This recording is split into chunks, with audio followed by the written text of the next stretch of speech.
Okay, let's dive straight into Numbers chapter 27 for this deep dive. Right. This one's fascinating.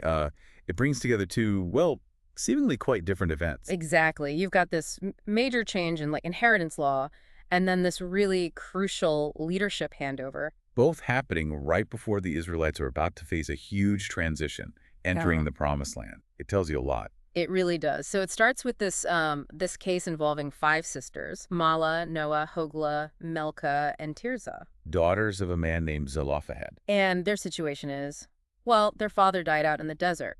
The text makes a point of saying, not as part of Korah's rebellion, but for his own sin, But the key issue, the real problem for them, was that he didn't have any sons. which, under the rules back then, was a huge problem. Oh, absolutely. It meant basically his name and, critically, his family's share of the land inheritance. He would just disappear from the clan. Gone. Because there was no male heir to carry it on, it Yeah. wasn't just about property, it was about lineage identity. Their family's place within the whole tribal structure was at stake. So what do these daughters do? They don't just accept it.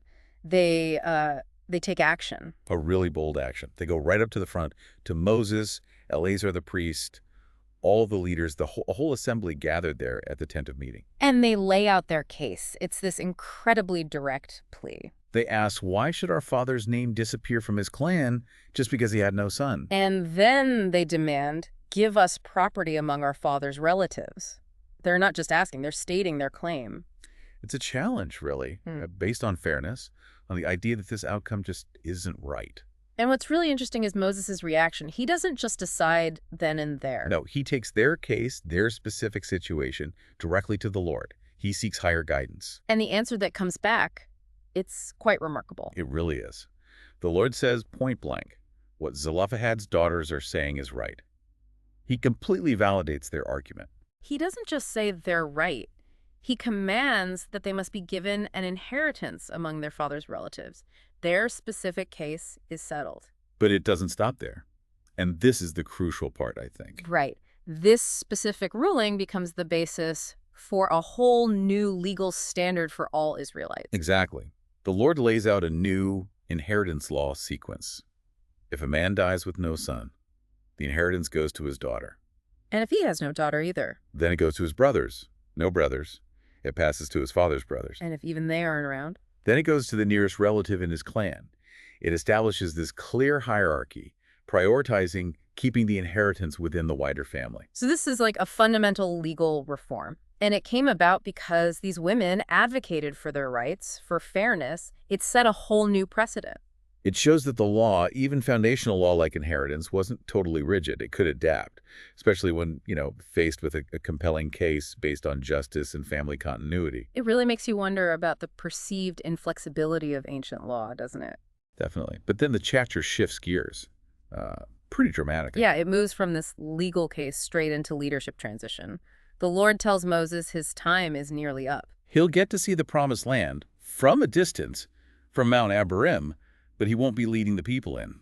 And the reason given is what happened back at the waters of Meribah Kadesh. Right, that instance where he was told to speak to the rock to bring out water, but he struck it instead. The text says he failed to honor God as holy before the Israelites there. So, faced with his own impending death, Moses' first thought isn't for himself, it's for the community. He asks the Lord explicitly to appoint someone new to lead the assembly. His concern is that the Israelites shouldn't be left like sheep without a shepherd. He sees the danger of leaderless wandering. He understands the need for continuity, for guidance, especially at this critical juncture. And the Lord has a successor in mind, Joshua, son of Nun. And he highlights a key quality. Joshua is described as a man in whom is the Spirit. There's a divine enablement there. But it's not just a private appointment. The Lord outlines a very specific, very public commissioning process. Yes, Moses is told to take Joshua, lay his hands on him, a symbolic transfer of authority and blessing, and then present him formally. Present him right there before Eleazar the priest and the entire assembly. And crucially, Moses is to give Joshua some of his own authority. Not all, but enough so that the whole community will recognize it and obey him. It's about ensuring legitimacy and a smooth handover in front of everyone. And there's also a mechanism for future guidance built into this. It's not just about Joshua's own spirit or authority. Right. The text specifies how Joshua will receive direction moving forward. He is to stand before Eleazar the priest. And Eleazar will use the Urim part of the priestly vestments, used for discerning God's will, to obtain decisions for him, directly from the Lord. So the military and political leader is directed to rely on the priestly function for divine guidance on major decisions, like when to go out or come in. It sets up this structure, this interplay between the leader and the priest, as the conduit for God's direction for the community. And the chapter finishes by stating that Moses did exactly as the Lord commanded.